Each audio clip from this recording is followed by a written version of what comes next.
Smita, shall I start? Yes, sir, you can start. Okay, thank you.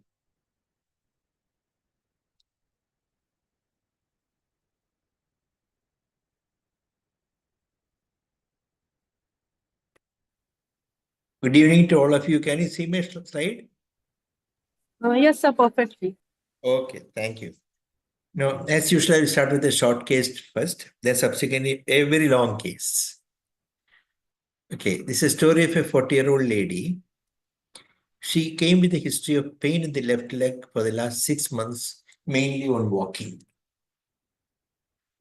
For the last 3 months, she also noticed loosening of chapels from the left foot, as well as numbness over the dorsum of the left foot.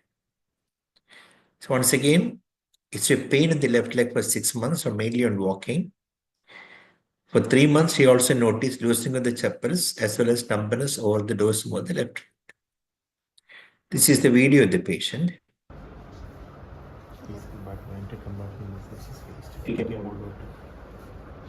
Hip flexion was normal bilaterally, tone was normal. There is mild wasting.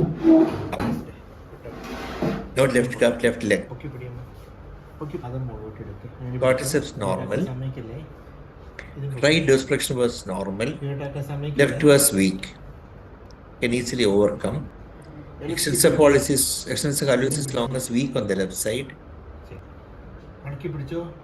Flexor pollicis long as normal bilaterally. Adductor hallucis is normal. Very good. Tibialis anterior was normal on the right side. Left side it appeared weak. That's tibialis anterior. That is I could easily evert when there was position. Reversion was normal. Our reversion was normal for on the left side. Plantar flexion normal. Hip abduction was normal. Hip extension, knee flexion normal. Reflexes both knee jerk and ankle jerk normal. Plantar downgoing. Sensory, touch was normal. She's really counting all sides, but compared to the left side, there is some diminution of sensation. In that area, it's normal, but in the web space between the first and he will tell you where exactly she feels numbness. Joint sense normal, vibration normal, no nerve thickening, SLR is negative. So on examination, wasting of the entry compartment of the left leg, weakness of left dorsiflexus, tibialis anterior, extensor hallucis longus, normal power of everters, plantar plexus, and flexor hallucis longus, DTR normal, altered feeling of sensation over the dorsum of the left foot between the big toe and the second toe. So that's the story of the patient. So where do you think is the localization and what test you would like to do? Probably deep peroneal involvement, sir. Okay, very good. Deep peroneal, perfectly correct. Okay. Can be radiculopathy many means? Let's Why not radiculopathy? the sensory involvement is there only in the first web space, sir, and Yeah, the ankle is preserved. Angle will be preserved even in L5 radiculopathy, angle will be preserved. Only in S1 radiculopathy, angle jack will be lost. But even in radiculopathy, the dermatomal sensory loss need not necessarily be confined to the entire dermatome. Maybe only over a small area. For example, in the L5 radiculopathy, sensory dulling may be only over the big toe region. Just like, for example, C8 radiculopathy combined of numbers of the little finger. Like that, it can C7 radiculopathy combined a numbers. Hip abduction is not. That's correct, but the weakness is not gross. Eversion of tibial. Pardon? Tibial eversion is normal. That favors. Okay. So most likely TBD, what you all said is correct. Deep around in localization. Okay, this is the one. 3 things neither. So what is it? So what do you want now? NCS. NCS. This is NCS. The peroneal amplitude is decreased bilaterally, but dose difference. Left is much affected, right is mildly only decreased. Tibialis anterior is normal bilaterally. Tibial conduction is normal. Then sensory conduction is normal in the superficial peroneal nerve. And FAV is normal. So, now what decrease EMAP amplitude from ADB with a normal snap. So, where do you think is localization?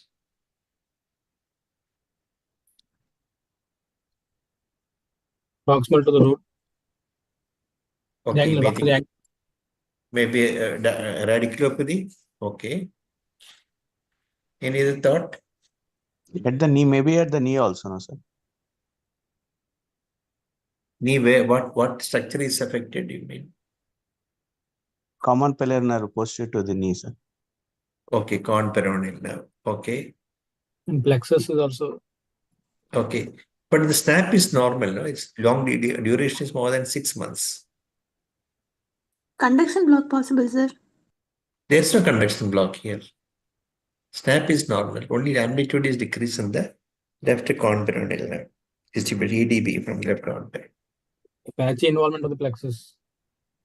Okay, patchinal plexus, that's possible. So, what do you want me to do now? Snap is done in the distal aspect only, sir. Maybe the reason. That's the correct answer. No, the thing is that if it's deep peroneal nerve, superficial snap will be normal. See, what is a localization? Deep peroneal nerve? No. The deep peroneal nerve, every you do the snap, you have to do only from the web space. That is not the area where we do the snap in the con peroneal nerve. We do it in the dorsum or the superficial peroneal nerve. Okay, if we don't suspect a superficial peroneal nerve in this patient. So invariably in deep peroneal nerve, snap will be, superficial peroneal snap will be normal. So it can go with the deep peroneal nerve itself. But as you said, could it be L5 radiculopathy? That's also possible, pregangliomic. These are the two possibilities, as you said correctly. So the possibility does not exclude, I mean, both the possibilities cannot be excluded by the sensory context. I mean, it's the inner context. So what do you want? MRI was done. MRI showed a disc prolapse L5, L4, L5. Compressing the L5 root. I'll show the other contact there. In addition, it's got a thoracic cord. There is multiple, this kind of hypointense stations coming from the dura abutting onto the spinal cord here. I do not know what they are. This is again another cut of this thing. Little more lateral cut. We can see the disc there. Axial cut. This is the L1, L2, L2, L3, L3, L3, L4. This is L4 and L4, L5 is here on the right left. So there is a canal stenosis sign on the left side. L4. You can see the canal stenosis on the left side. You can see the canal on the right and the left that is compromised here. And dorsal spine, this is a dorsal cord.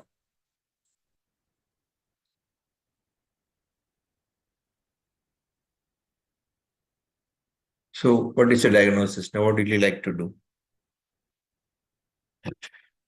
EMG. EMG, how can it help? Examine for neurofibroma. Pardon? A neurofibromatosis or anything, sir? Examine again. No neurofibromatosis. Okay, sir. In the EMG, we can see proximal muscles in involvement. In the EMG, we can see proximal muscle involvement in his.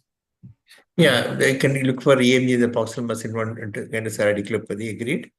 That we can do. If it is so, you can think of you would like to go for surgery, correct? Okay, that we can do, correct. Disc does not explain the wasting and also the normal abduction extension, no, sir. So something locally can be affecting the deep peroneal nerve. We have to exclude. Okay. So what do you want to do now? Nerve ultrasound. Ultrasound. Ultrasound in the conperoneal region, we can do ultrasound only in the conperoneal region. Of course, that we can do. Around the knee, sir. Around the knee. What investigation? Ultrasound.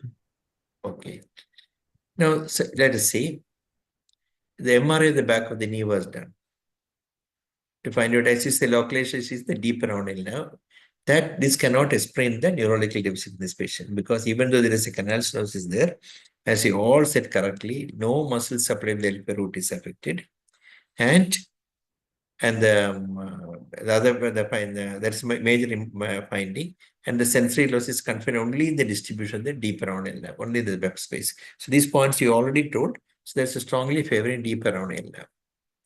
Just finding some stenosis in the MRI should not make you think it is self-erratic. But all your answers are correct. We can do the EMG and all. But more importantly, this is what we have done. This already said. Now let us see the MRI of the knee. Anteriorly, that's the fibula. Again, the short screenshots later on.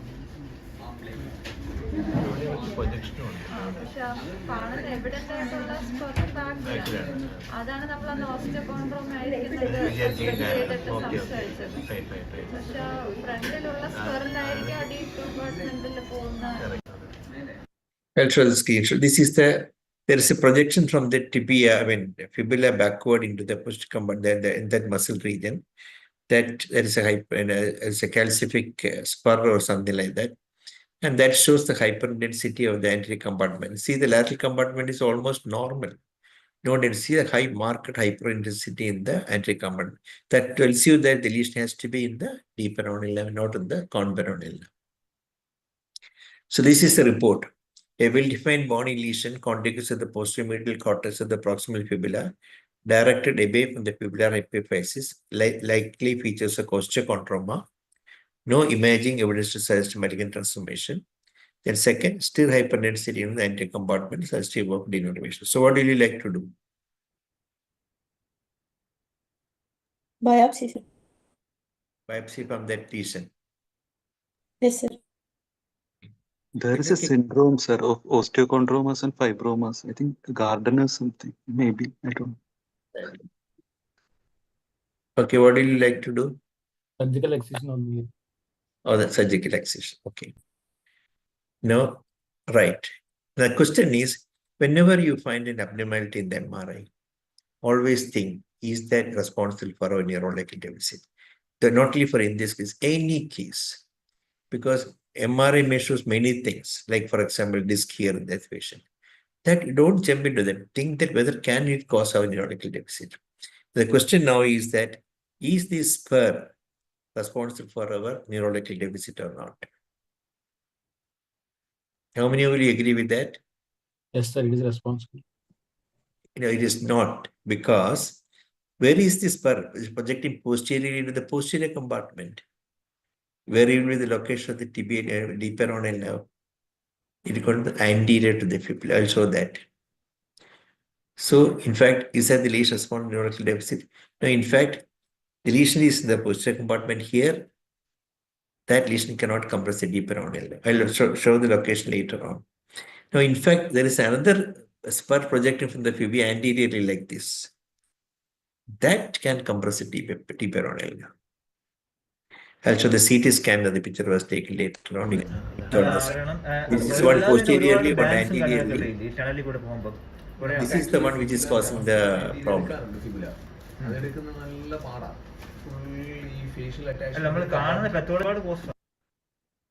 I'll show this. This is a spur inching the deep peroneal nerve. This is unrelated osteochondroma. We look at the anatomy of the thing. Look at this is the super deep peroneal nerve. See, this is the location of this is the deep peroneal which is shown here. That is one. The spur is projecting posteriorly into this location. It is not going to compress the deep peroneal nerve. It is going to compress only the tibial nerve, if at all it is compressing. That is a division of the sciatic nerve after it divided. This is the location of the superior peroneal nerve. This is the location of the deep peroneal nerve, the yellow marking. So the spur which is causing is anterior to the tibia, which is seen there. Not this one, that one.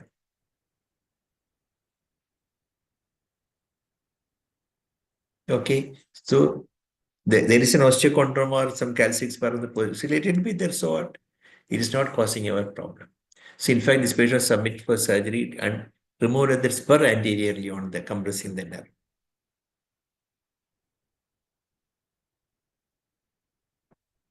See, this is location. This is articular branch. This is how it is going anteriorly.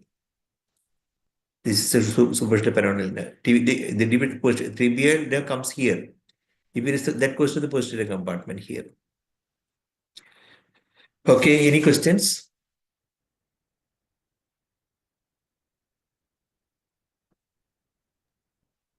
Did she improve, sir, after surgery? No, only surgery is only recently only. So can you draw the last picture? Last anatomical picture. This The one? knee. Yes, sir. Just you can just tell us. There is very small letter. Can you show us? Acha, I think I'll tell you. Are you not able to see that? Yes, sir. Yes, sir. Yes, sir. Yeah, this is the conperoneal nerve here. This is the uppermost part is the sciatic nerve. Divides the conperoneal nerve and the tibial nerve here. This superficial peroneal nerve curves around the head of the fibula, and this is articular branch which supplies the joint. Then divides into a deep branch and the superficial branch. The deep branch crosses medially across the tibia, across the fibula into the anterior compartment. And this is a muscle supply the anterior compartment, tibialis anterior, extensor digitorum longus, extensor hallucis longus, and then ultimately extensor digitorum brevis. So these are all branches from the anterior compartment. So the deep branch of the peroneal nerve, conperoneal nerve, deep peroneal nerve. The superficial branch here, which is shown here, is the one here, which supplies the tibia and the peroneus longus and brevis, as well as the sensory supplying here. And that is where we do the snap testing, the superficial branch of the superficial peroneal nerve. That is why your snap will be normal if the lesion is in the deep peroneal nerve. Thank you, sir. Thank you very much, sir. Right. Now I'll show you a very, very interesting case. I have seen the case only one.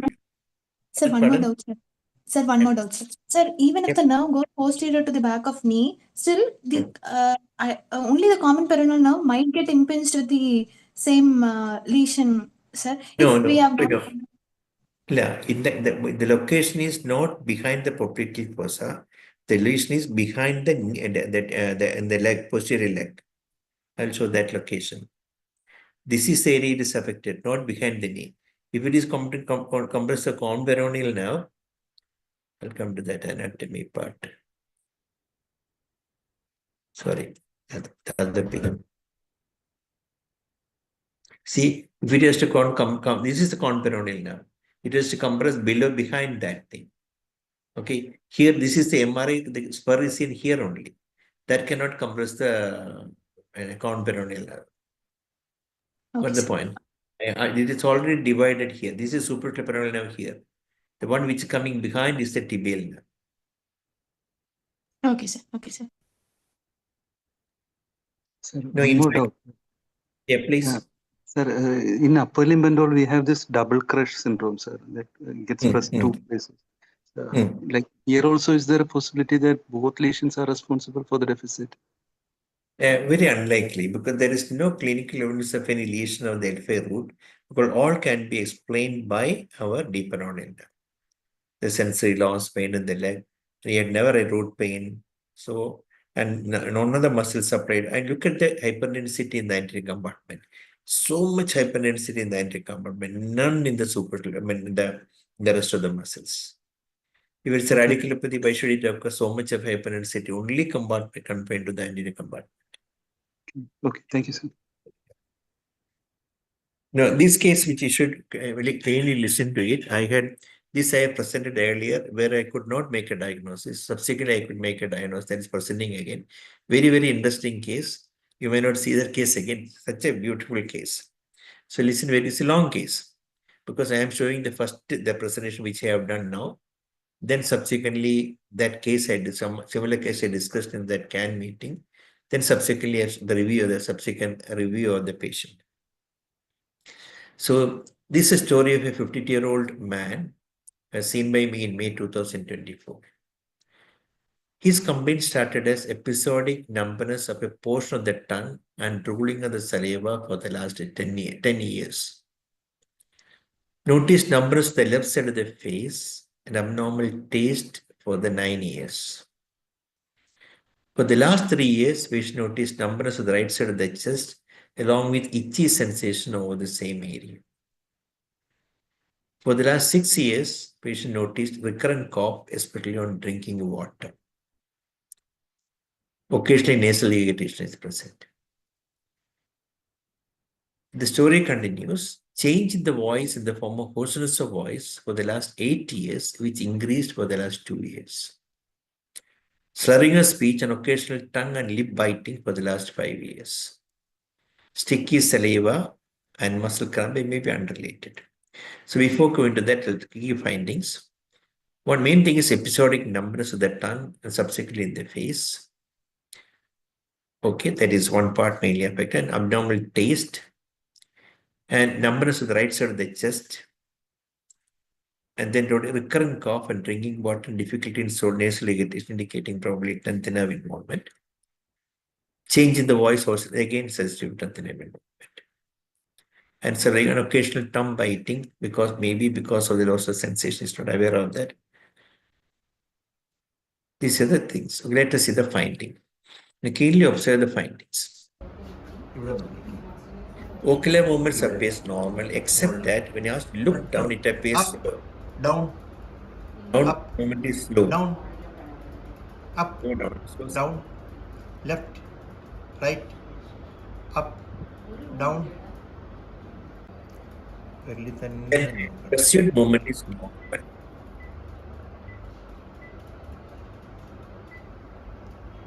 Pursuit is normal.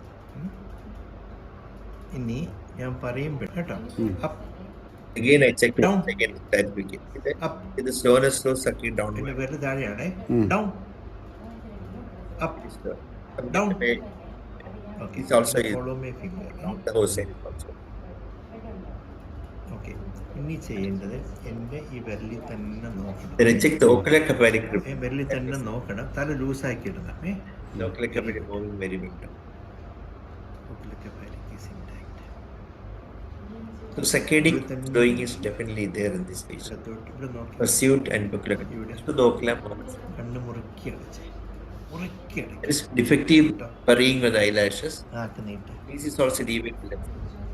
Bilateral also ഒന്ന് try ചെയ്ത് speed മതി കണ്ണ് തുറന്ന് ഞാൻ പറഞ്ഞ പോലെ പറയണം. ഞാൻ പറഞ്ഞ ലാ ലാ ലാ ലാ ലാ ലാ ലാ ഒന്നൂടെ പറഞ്ഞു ലാ ലാ ലാ മതി ഒന്നൂടെ പറഞ്ഞു. നാക്ക് അങ്ങോട്ടും തള്ളിക്ക്. tongue movement is okay. I did not see any fasciculations in the tongue. See, the corneal reflex is absent. Under absent, no doubt about the absent corneal. The lower part is absent. Then I also check the upper part of the cornea. No response at all. Even after touching with the then taste sensation is impaired in the upper part of the face. You not feel the upper part. And the middle and the maxillary area also occasionally misses. But upper part always is decreased sensation. Pain appeared not much of a difference in the very different areas. ഞാൻ എന്തെങ്കിലും കുത്തി വരുമ്പോഴേ എവിടെയെങ്കിലും വേദനയ്ക്ക് വ്യത്യാസം വന്നാൽ പറയണം. He did not find a clear level. ഒരേപോലെയാണ്.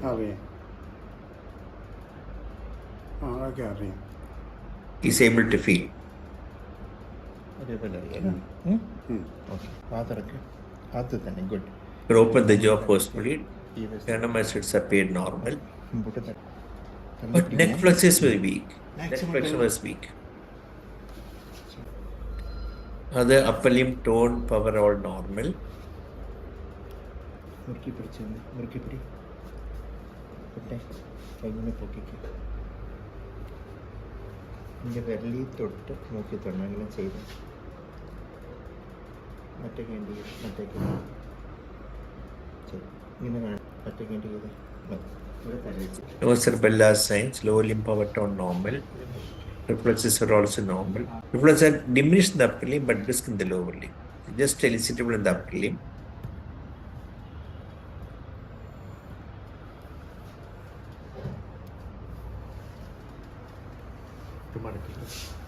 But lower limb reflex is quite brisk, even the power is normal. Knee jerks were brisk. Ankle jerk normal.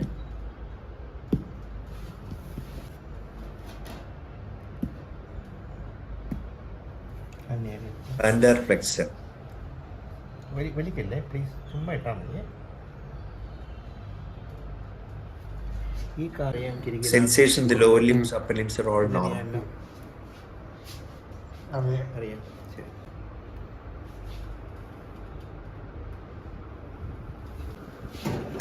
You could get up from sitting position.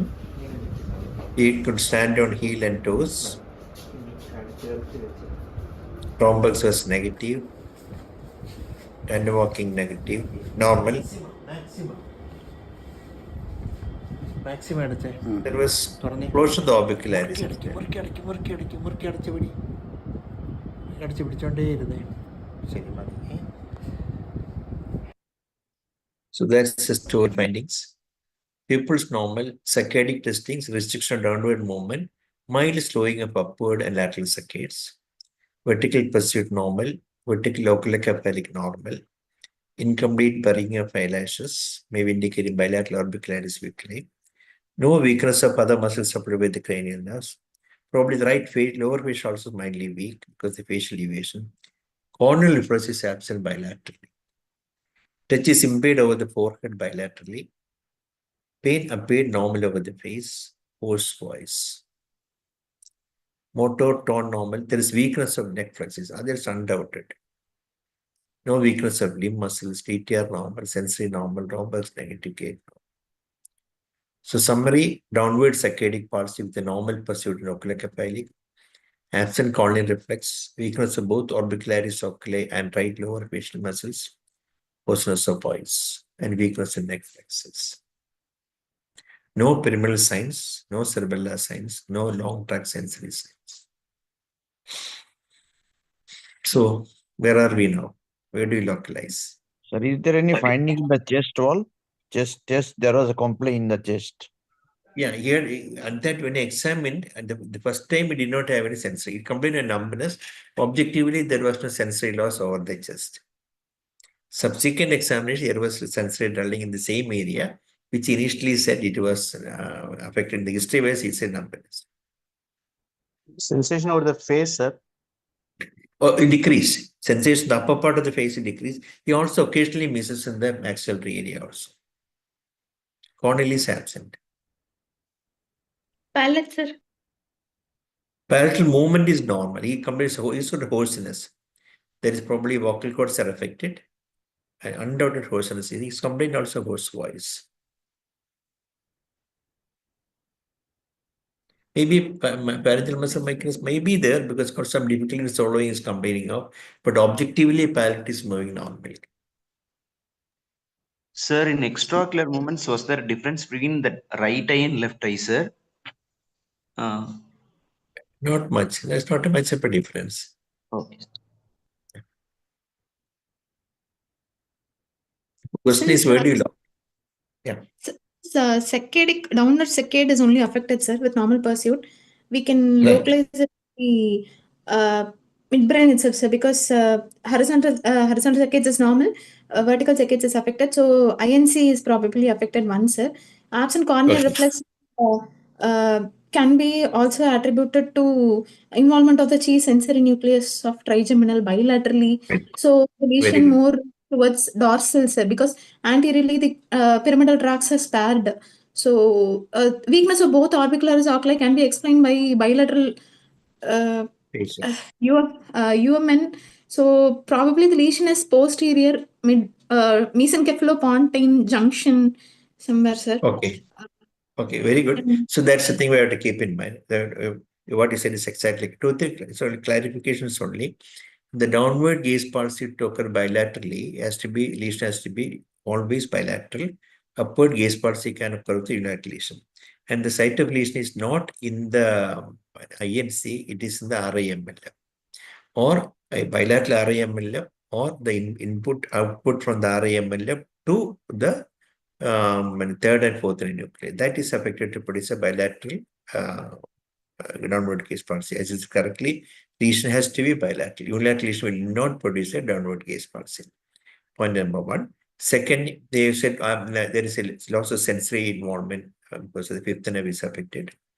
Nucleus is affected, or listening tract is anywhere it can be involved. And weakness of orbicularis oculi indicate that it's got and right lower. We don't see why do you think human, maybe element itself. And because to produce a human, the lower fish has to be significantly affected. It's only bilateral orbicularis is weak. Lower mild weakness on one side. So unlike more likely to be a bilateral element weakness. Hoarseness, of course, indicating a laryngeal involvement due to the 10th nerve. Then how to explain the neck flexes? So logically, see, whenever you get a saccadic palsy, the lesion has to be in the brain, not outside. Unless the saccadic slowing may be due to some condition like a myasthenia or something like that. Because of the fatigue, saccade may be sometimes slow. But oculocephalic is normal, sir. That can be normal because oculocephalic is a slow movement. No? In the myasthenia, the fast movements will be affected, rapid movement. So that way, sometimes that can occur in myasthenia. I'm only telling that's not the common. Always the first possibility is a gaze palsy, brain stimulation. Okay. Okay, so brain stimulation, the localization. The odd point is the neck flexes I couldn't explain with the brain stimulation. If you want to explain by a pyramidal lesion, that should be pyramidal, or you want to take the lesion below. The roots or nerve anticondyles has to be affected the supplying the neck muscles. But in between, there's no involvement at all. Sternocleidomastoids also. Any wasting of the limbs, sir? No wasting in the limbs. Two lesions, sir. Two lesions, yeah, possible. I tell you, this is a very tough case, Okay, so let's say the investigation. In fact, patient was extensively investigated before he came to me when I saw him in July. See, this is the blood investigations. I think in the interest of time, all these things were normal. Thyroid function, PCB, like glucose in the normal. Thyroid stimulating, TSH was normal. Ophthalmic consultation showed the similar test is also normal. Thyroglobulin antibody, cryoglobulin normal. UC abdomen normal. CT chest, no significant abnormality. UC abdomen, only fatty liver. Laryngoscopy was done. They also did not find any gross abnormality except for the congestion. Then they say muscle tension dysphonia improved from the last period. That's what I say. Then ultrasound of the neck, normal. Magnesium, calcium, lactate, normal. Vitamin B12, normal. Vitamin D, normal. So, what else you want? Main investigation MRI, no? There is a blink reflex which shows affection of the right fifth nerve. And one thing, the report is not correct. They only say, I forget about that blink response. So ECHR antibody was done because myasthenia is one of the consideration because that is negative. Muscular also, that's also negative. And this is the MRI of the brain. Let us see the MRI. We all thought it could be brain stimulation. Sorry. This MRI done from outside. I did the MRI subsequent that I will show. This is the MRI of the neck. They done. MRI of brain. No evidence of acute infarct. No enhancing lesion. Same with the MRI neck. No, it's all right. Last EDS was 23.7 down. This they did outside from outside. The nerve conduction done was also normal. Sensory conduction normal. FA also normal. RNS was done, which was normal. So MRI brought by the patient. This is MRI seen for the patient. See, so some hyperdensity in the diffusion wasted sequence in the medulla. I'm not sure whether it's correct or wrong. In that area. Because this is a picture given from them, not I don't take the MRI here at this time. So for insignificant, you would not know. Other areas are all normal.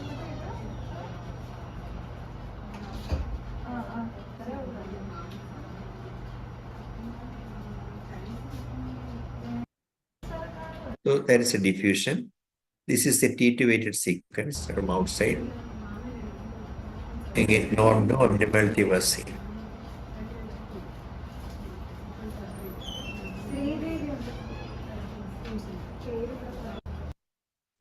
This is the flare axial.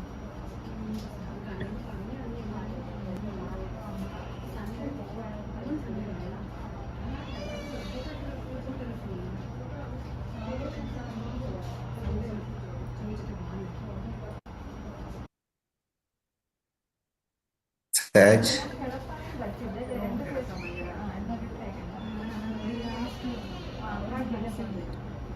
This is an artifact, what is here happens in the medulla.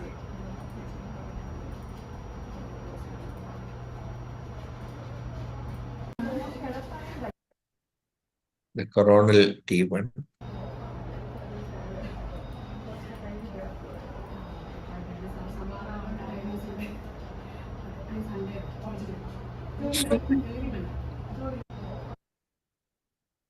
So this is a report from here. Now, these are the investigations done. So what do you want to do now? We thought of a brainstem lesion, nothing in the brainstem. Suspicious medullary appendicitis diffusion. No myasthenia seen. CSF, sir. CSF, sir. Okay, CSF. Okay.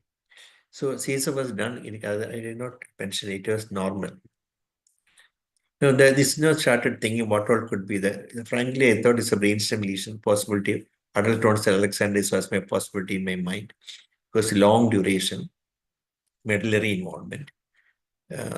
Another possibility. Muscle disease I considered, myasthenia I considered, oculopharyngeal, things like that. But it was a typically there is definite slowing is there, saccadic slowing. That cannot occur with the myopathy. So that's Pardon? Sensory involvement is there. Why did you consider myopathy and myasthenia? Right, perfectly right. Sensory involvement is also there. Corneal reflex is absent. That should not be considered, but I don't have an explanation for the neck muscle weakness. I'm perfectly right. There is a strong point. I'm going to tell all the points because with the one diagnosis, I cannot think of anything else. So there is Pardon? There is one entity, facial onset sensory motor neuronopathy, sir. Recently, I studied the article, sir. Okay, very good. Very good, very good. Perfectly right. So these are the things which I thought initially. First was brainstem, because brainstem lesion I could not explain the muscle weakness. So myopathy, there are 4 points for all. Brainstem uveitis against neck muscle weakness. Brainstem lesion intraxial lesion from pons to upper cervical cord. No long track signs, no signs unique to brainstem like is palsy, no Horner syndrome. Myopathy, odd point loss of sensitivity. The same thing which you already mentioned. These are all like points against. Myasthenia, odd point loss of sensitivity, again loss absent count. These are all we know, that's all against, but I couldn't think of any single lesion which can explain everything. Because myasthenia sometimes can produce low saccades. That way also considered. Then some normal people can have absent corneal. That is also, but he's complaining of sensory loss. Again, I was confused whether it's really sensory loss is not there. Was the basilar artery a bit more thickened and compressing? No, normal. I repeated the routine RNS and as well as rapid RNS and CMB after exercise because I don't want to miss a treatable condition. So can I consider ganglionopathy, sir? Ganglionopathy, sir? No, ganglionopathy, but when it's also got a weakness also, no? It's got a facial weakness.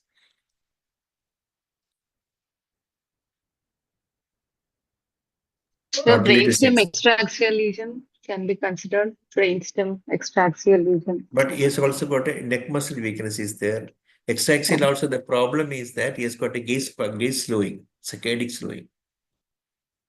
Extraxial should affect the nerve itself. That point is favoring in his intrinsic lesion. Otherwise, as you said, carpeting lesion, the base of the skull can produce multiple cranial involvement. But the gaze slow circuit cannot be explained. So can you show the diffusion again, sir? 1 minute. That one, that is the thing. In fact, I had a doubt about that thing.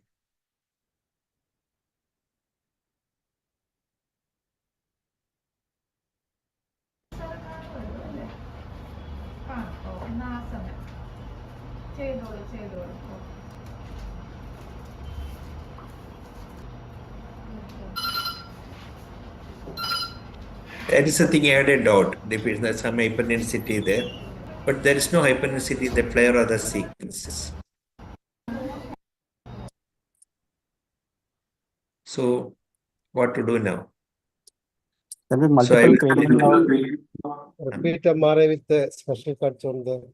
Okay, so this I've already shown you. So even though the minor damage possible as myopathy versus neuromuscular disease excluded all these investigations, thought excluded. Brainstem pathology, the main thing is brainstem pathology, the selective saccadic palsy, which you will not get in a myopathy, absent corneal reflex, is sensory complaints of the face. That is my final impression from the after examination. The other things I kept in mind because of the the long duration, and MRI was also not. So I was for cranial nerve nuclei involvement. Pardon? Multiple cranial nerve nuclei involvement. But it's got a saccadic involvement also, no? And sensory involvement. Okay, that can be described with the nuclear sensory nucleus involvement. Correct? So for that, Repeat MRI. I'll show you. So two things I did. MRI the brain with a tractography in a 3D MRI machine. Because I wanted to show that sometimes MRI small lesion within the tract can be missed. So which was done at the Believers Hospital. They got a good machine there. Second was a clinical exam ruled out some degenerative disease affecting the brain, adult onset Alexander's disease. So these are the two things I did. So repeat MRI was done, including diffusion tensor imaging, spectroscopy were all normal. Now genetic test was done, which came as slow channel syndrome or myasthenic syndrome. Now, I do not know how to explain that. Somebody can, congenital myasthenic syndrome need not have fatigability at all. They can present like fixed paralysis. But thing against is a sensory involved. So the thing is, can clinical picture go with a genetic abnormality? Duration is quite long, 9 to 10 years. So will you treat him as a slow channel syndrome? No, sir. No. FOSMN is a possibility, sir. Pardon? Facial onset sensory motor neuropathy. Okay.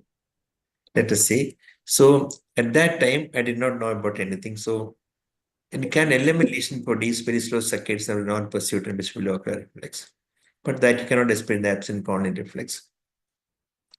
So in fact, since I had nothing to do, I thought I'd give a trial of Fludac and salbutamol.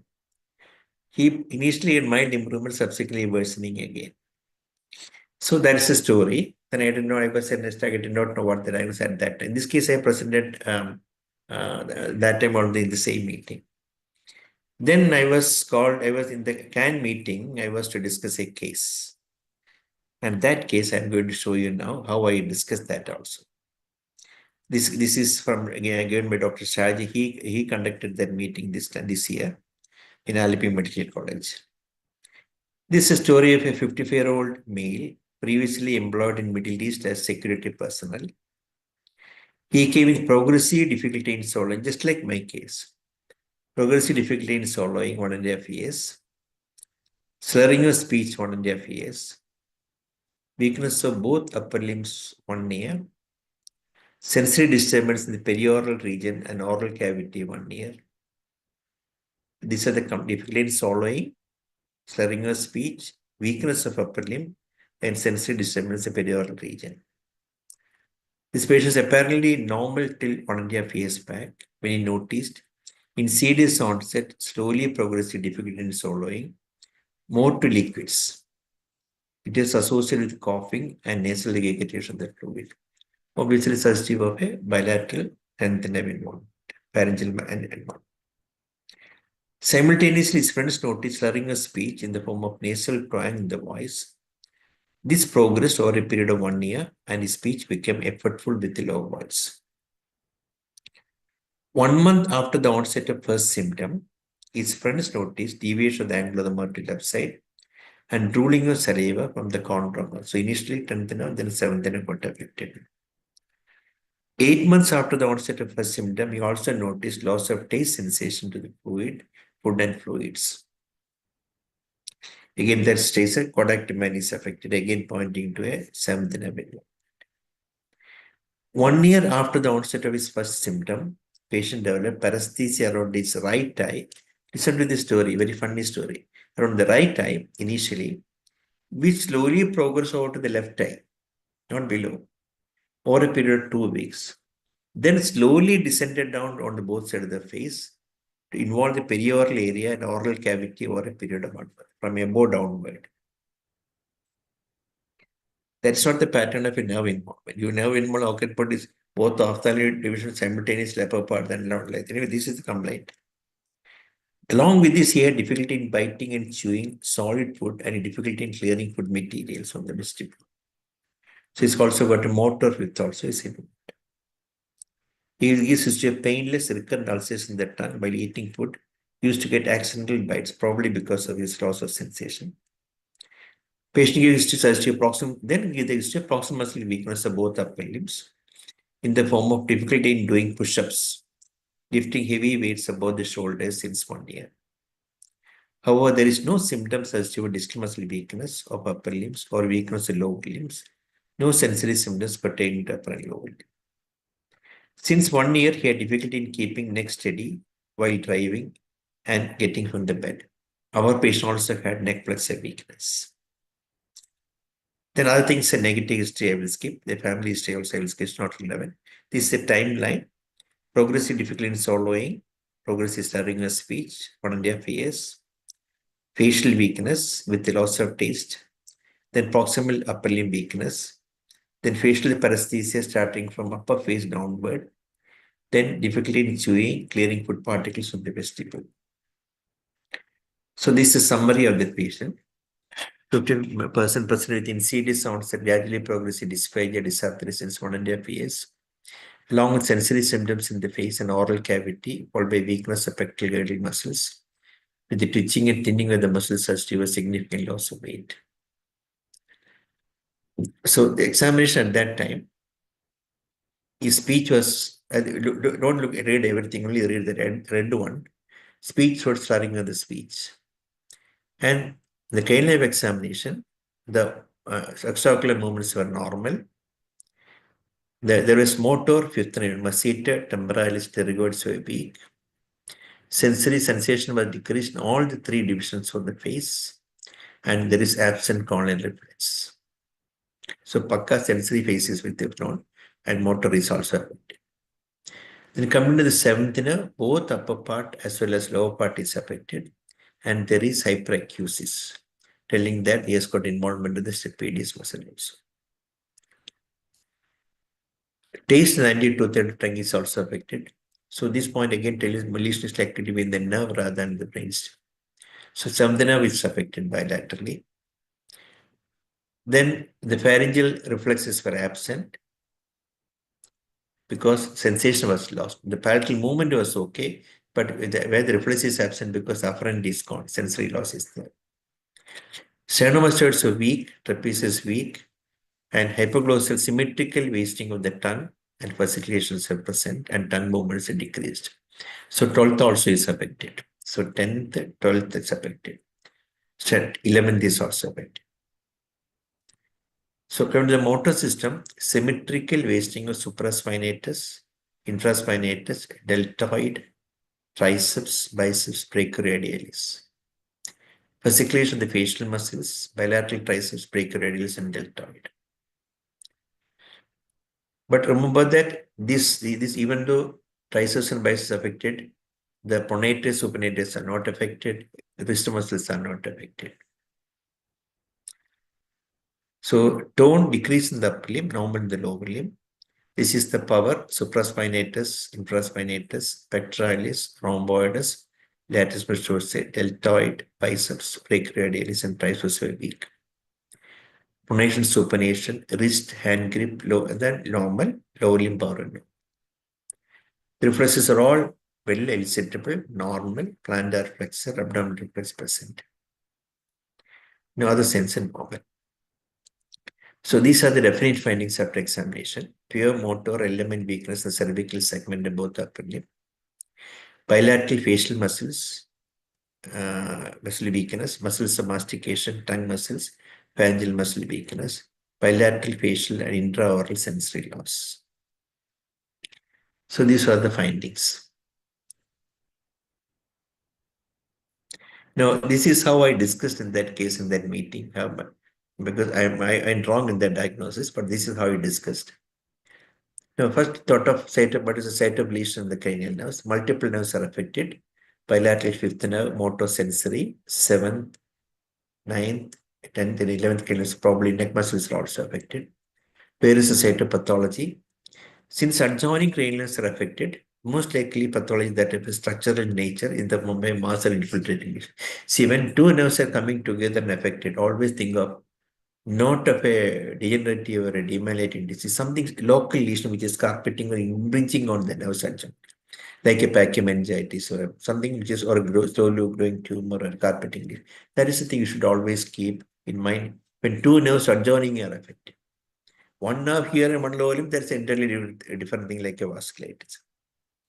So the first question to address if multiple cranial nerves are affected is whether the lesion is intraaxial or extraaxial. Now this is exactly how I discussed, I am just presenting. If extraaxial was the lesion inside the cranium, if extraaxial, then you have to decide whether the lesion is inside the cranium or outside the cranium in the base of the skull. That is how to localize.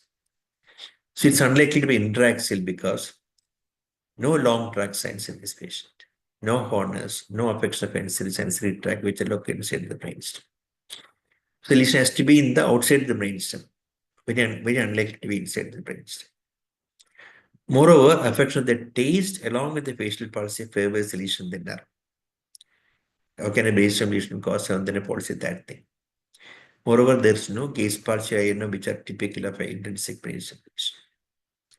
The only point favoring the intraaxial is the descending loss of sensation over the face, suggesting the descending tract of trigeminal nerve. That's the only point. Now, I'll tell you why it is unlikely to be peripheral. Suppose you imagine fifth nerve is affected on one side.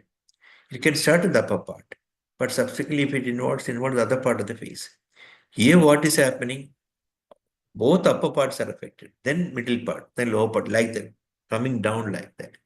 That kind of involvement is very unusual for a peripheral nerve involvement, for a nerve fifth nerve involvement. And moreover, the associated muscle supply with the fifth nerve is also favoring a lesion, but the nerve rather than a tract involvement in that. Now, how to, I'll tell you the explanation why this postulate has to be kept in mind to think of a brainstem lesion if the sensory loss is like that. As you know, the lamination here, the peripheral part of the face is descend down and into the caudal part of the trigeminal nucleus, spinal nucleus. Then the middle part here and the upper, in and around the area of the lips is the upper part. That is a descending tract. Then it goes to the opposite side, each level, and from the ascending to the thalamic tract. Now, this is another lamination. The upper part is coming represented most below, then the middle part. This is the second type of lamination. So let us see now. This is the lower part is ending the upper part of the nucleus, then cross to the opposite and ascend. Okay, this is ascending to the thalamic tract. Then the middle part is a little more down, ascend and like that. For most part, descend like that. So similarly from the opposite side, okay, from the other side. Suppose imagine a lesion is, there is a crossing of the fibers on the upper face. The red one is a crossing of the fibers on the lower face. The dark one, black one is the middle crossing of the fibers, the middle face. Suppose there is a lesion here in this location. You will have sensory loss in the upper part of the face.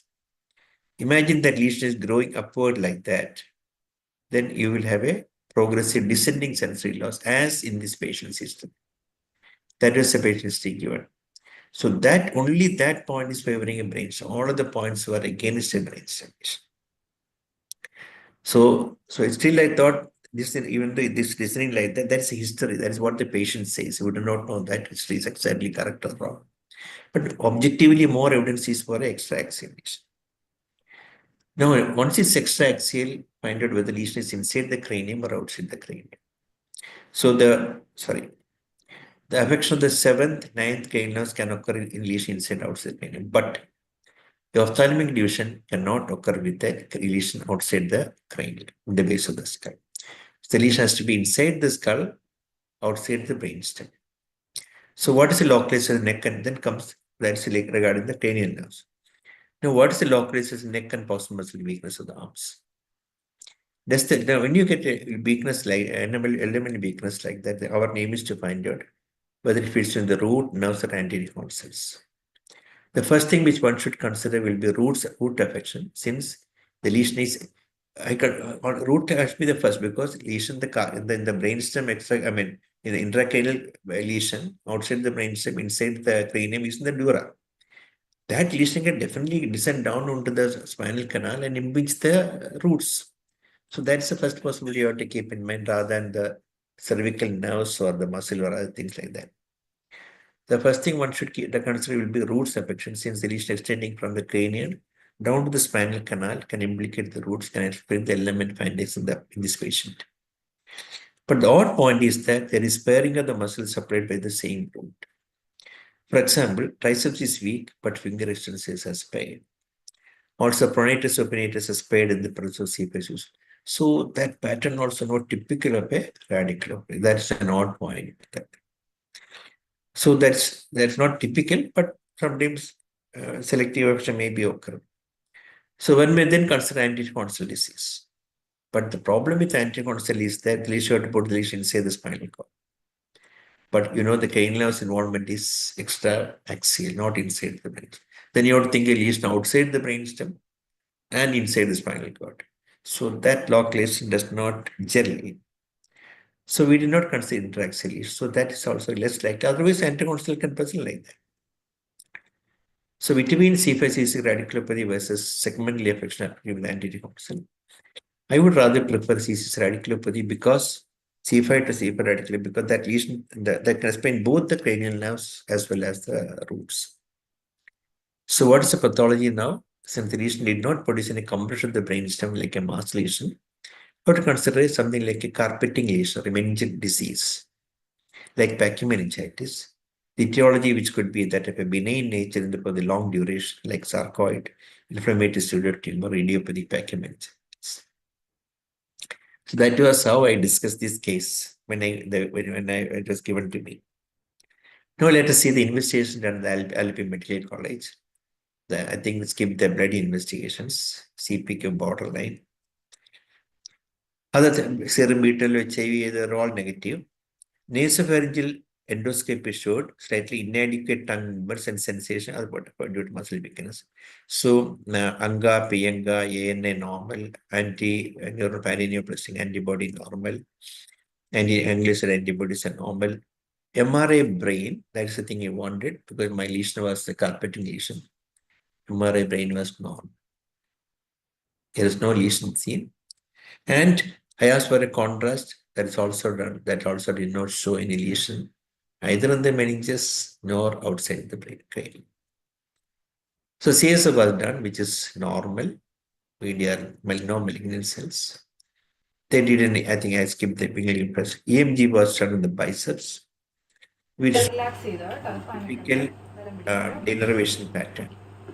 So it is not like a muscle, it's like an element pattern. Typical anterior horn cell or wherever it is, axon involvement.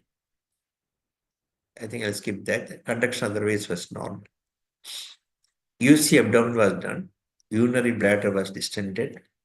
A polypoidal mucosal thickening measuring 3 into 2.6 and is not in the right posterolateral wall of the urinary bladder with internal vascularity, possibly neoplastic. Urine cytology, negative malignant cells. Then CT abdomen was done, which showed a mass lesion in the pelvis. Heterogeneously enhancing polypoidal soft tissue density, not in the right posterolateral wall of the urinary bladder.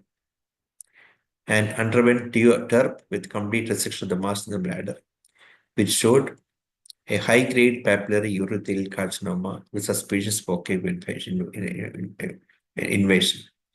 So these are all done by Dr. Shaji in his medical college. It's meticulously investigations were done.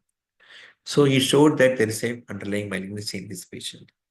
So obviously this has to be a paraneoplastic syndrome.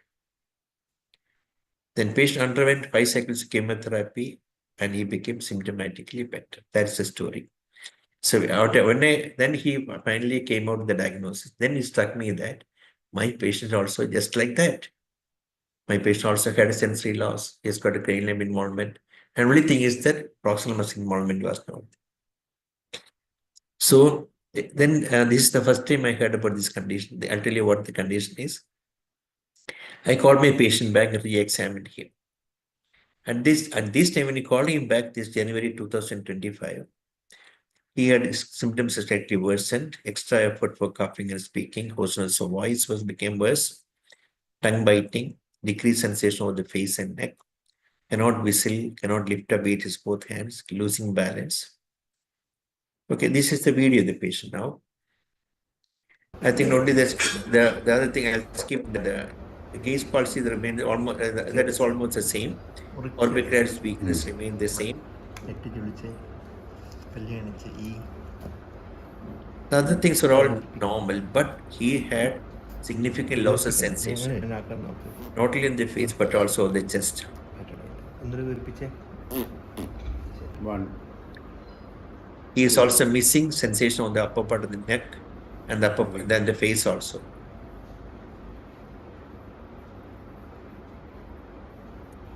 So initially it was only in the upper part of the face. Now it's descended down to the lower part of the face and to the neck, and to there also is missing in the neck. I'll pass forward. Other cranial, lower cranials are normal. There were some fasciculations that are unseen now. Parallel movements normal. Sorry. Then we start to examine the muscles. Deltoid normal, biceps was weak now. It was normal previously, it has become weak.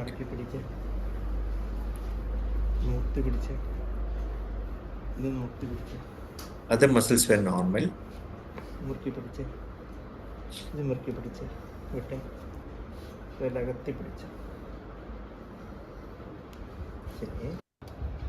The reflexes, the upper limbs were decreased.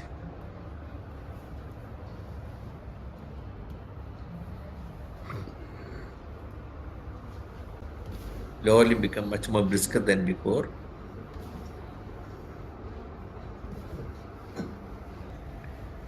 Angle jack normal. Slightly brisker than compared to the previous. Plantar remain mute. Are all findings symmetrical or asymmetrical? Almost symmetrical. Almost symmetrical. The mild facial symmetry, other things are all symmetrical. It's a normal. I think this is also normal. I will skip that thing. And neck muscle, there's neck flexor weakness also. Neck extension normal, flexion was weak.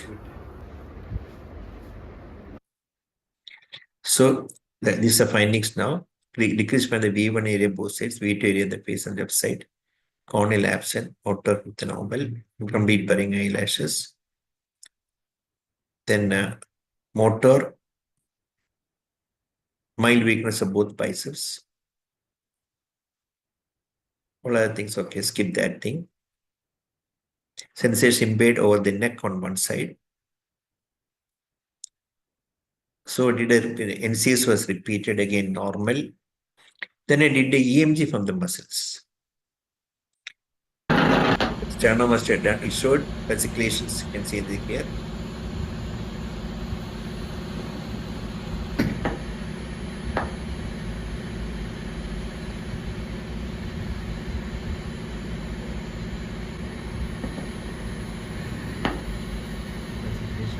Fasciculations.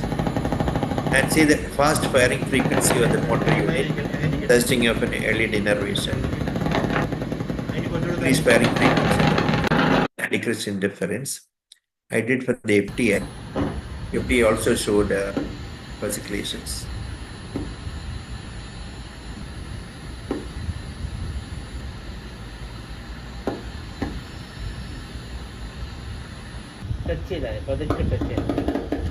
Again, you can see.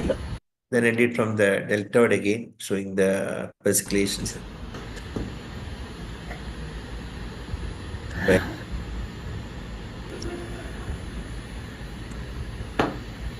Okay, I think in the time skip, I did it from the tongue also. Tongue, I did not get any basically only things there is a decreased motor activation. I think it's diagnosed. Now, what is the diagnosis now? My case was exactly resembled that of Shaji's case, which I discussed. Now, what is the final diagnosis? You said the diagnosis. Yes. Yeah, both, I think two or three people have said the diagnosis. Facial onset, if this is called facial onset sensory and motor neuronopathy. In fact, I vaguely remember somebody talking about a few months back, but I did not think of that in this case. Frankly, I did not think of that. Even if I somebody, the MRI was shown that's normal, I was stuck. I did not know what condition this was. It's a very funny condition. And still now we do not know what exactly is the cause and all. This facial onset sensory motor neuronopathy. I'll tell you briefly a few sentences about this condition. It's a rare disorder of CNS in which sensory and motor nerves of the face and limbs progressively degenerate over a period of months and years. It is 10 years duration. FOSMN is characterized by sensory and motor loss. So my patient is unlikely to be a paraneoplastic because 9-10 years duration is unlikely to be paraneoplastic. FOSMN is characterized by sensory and motor loss beginning in the face and spreading to involve increasingly larger area, including the scalp, upper arms, and trunk. Muscles of swallowing are commonly affected. Affected people initially experience facial tingling and numbness, which immediately spread to the scalp, neck, upper trunk, and limbs. The sensory abnormalities are later followed by the onset of motor syndrome like a cramped muscle twitches, typically in swallowing dysarthria, muscle weakness, atrophy. The hallmark of FOSMN is the reduced absent forehead reflex. That is the thing which at the very beginning that was there. In Shaji's case also it was there. That's a very peculiar onset from above downwards. In approximately 50% of the cases, symptoms are initially asymmetric, affecting one side of the body, which affects eventual progression to the other side. Rarely human has been described. The etiology of FOSMN is unknown. It thought to be involved in neurodegenerative autoimmune process. Some people with FOSMN were positive for various autoantibodies. Others have partial symptom improvement in response to various immunotherapies. This is one thing they found recently. Abnormal TAR DNA binding protein TDP43 deposits found in the autopsy in the nerves of some patients. And this is the characteristic finding. See the distribution of sensory, motor, and electrophysical finding about. They start from above. The dark one is the maximally affected area. See the face. Then this is the upper trunk. Then lower part less affected. I think I'll skip this introduction. The mean age is 45 years. 90% of the cases started with progressive facial sensory impairment followed by motor involvement. 97% of the patients developed bulbar symptoms, weight loss, duration before placement. Let's forget about that.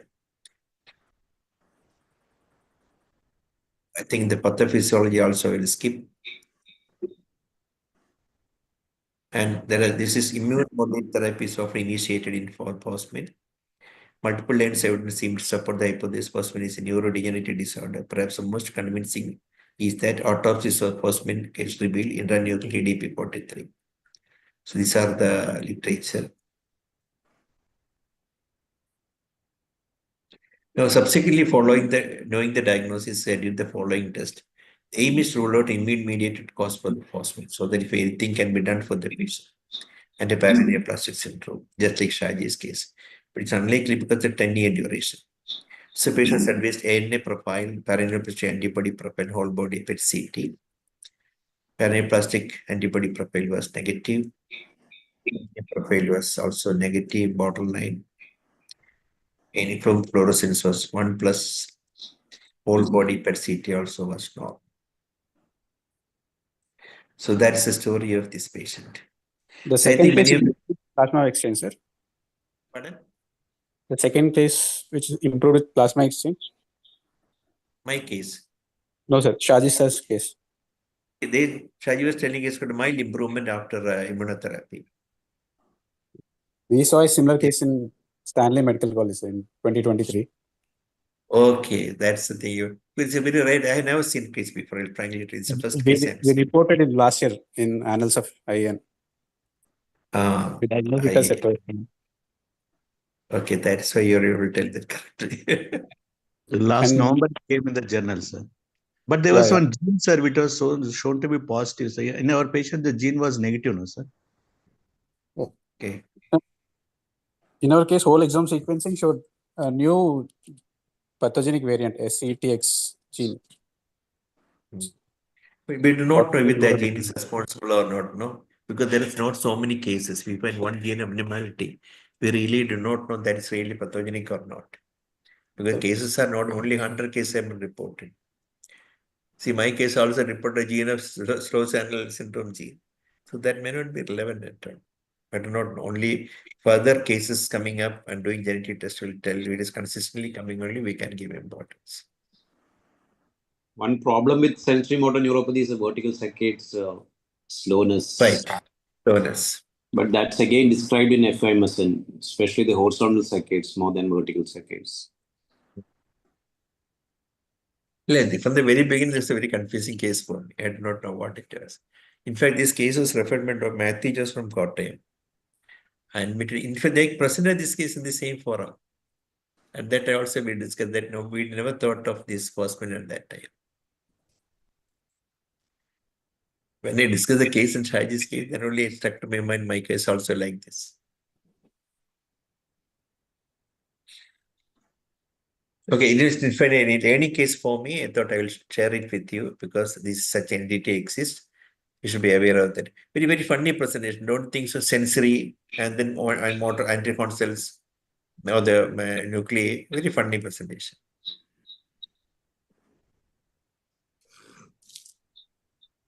But one thing I'll tell you for this junior is when you get multiple tendons affected adjoining in the base of the skull, think of always a carpeting or a vacuum engines like condition rather than a degenerative disease. Okay, any questions? Vertical gaze palsy, what is the explanation, sir? In the particular case, Yes. most likely it was actually a downward gaze palsy in this patient. Most likely, as I told before, the lesion there must be some lesion in the brainstem also. Here, the lesion is in the spinal cord, in the anterior corners are affected. Where is the lesion in the responsible for in the breast? We do not know. Because pathological, nobody done extensive pathological studies. Thought to be in the cranial nerve, thought to be in the brainstem. We do not know. There is a lesion seen in the brainstem. So could this be Eglon5, except for the sensory? Could it be Eglon antibody, sir? Because the spectrum is increasing, no, sir, for Eglon5. In fact, it's a gaze palsy, etc., can occur in Eglon5 like a PSP-like presentation. But I don't know, they can present with sleep disturbances, choreic movement, when laryngeal involvement, what is a dysphagia, laryngeal involvement, they all can occur, myochymias. But this kind of a sensory involvement is very unusual. Gaze palsy can occur. Presentation is choreic presentation. But we do not know. Somebody may describe Eglon5 also future, something like that.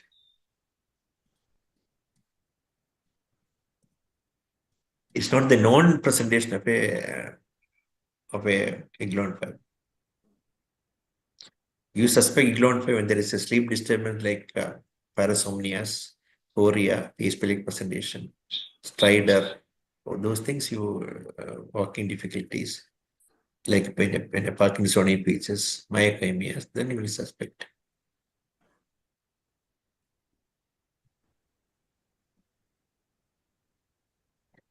Okay. Shall we close it? Any more doubt?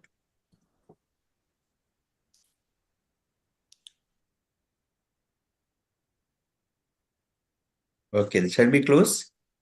Yes, sir. Okay, see you next week. Thank you, Same sir. time. Okay, thank you. Okay, good night, good night, Thank you, good night. sir. Good night. Good night, good night, good night. Good night. Shaji is there. Good night. Shaji, Good night, sir. Shaji, good night, Shaji. Shaji has left. Shaji, why don't you make some comment? Shaji, I didn't know that you were listening. Okay, Shaji. Good night. Good night, sir. Good night, good night.